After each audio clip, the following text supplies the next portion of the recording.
25 juin 1893, le jour où le sergent Vacher entame sa carrière de tueur en série.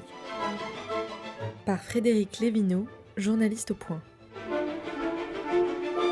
Joseph Vacher, né en 1869 au sein d'une famille de l'Isère comptant 16 enfants. De nature sournoise et cruelle, il aime torturer les animaux au cours de crises de démence.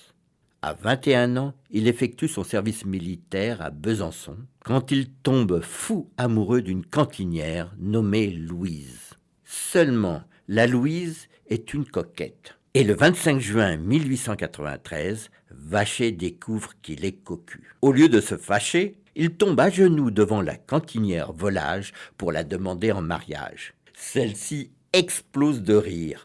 Quoi ? Épouser ce simplet avec ses allures minables ?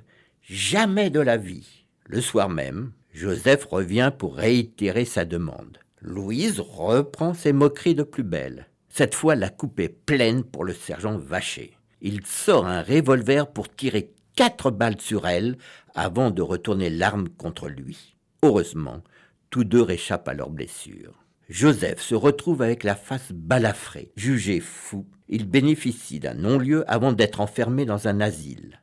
Il n'y reste pas bien longtemps puisque le 1er avril suivant, il est considéré comme guéri et libéré. Mais quelle erreur ! Vacher entame une randonnée mortelle à travers le pays, semant les cadavres aussi vite que le petit poussait ses cailloux. Il assaille de préférence de jeunes bergers ou bergères à qui il fait toujours subir le même rituel. Il les étrangle, les jette à terre, les égorge, les évente, leur incise les parties génitales et les mord. Et ultime gâterie, il se livre à un acte sexuel post-mortem.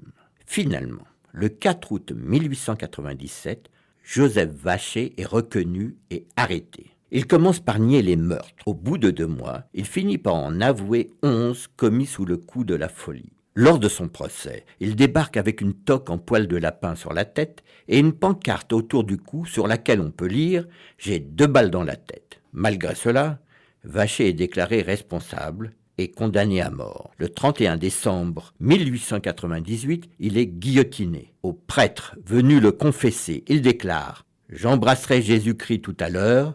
Vous croyez expier les fautes de la France en me faisant mourir. Cela ne suffira pas. Vous commettrez un crime de plus. Je suis la grande victime de cette fin de siècle. » Une série réalisée par Megan Kieki.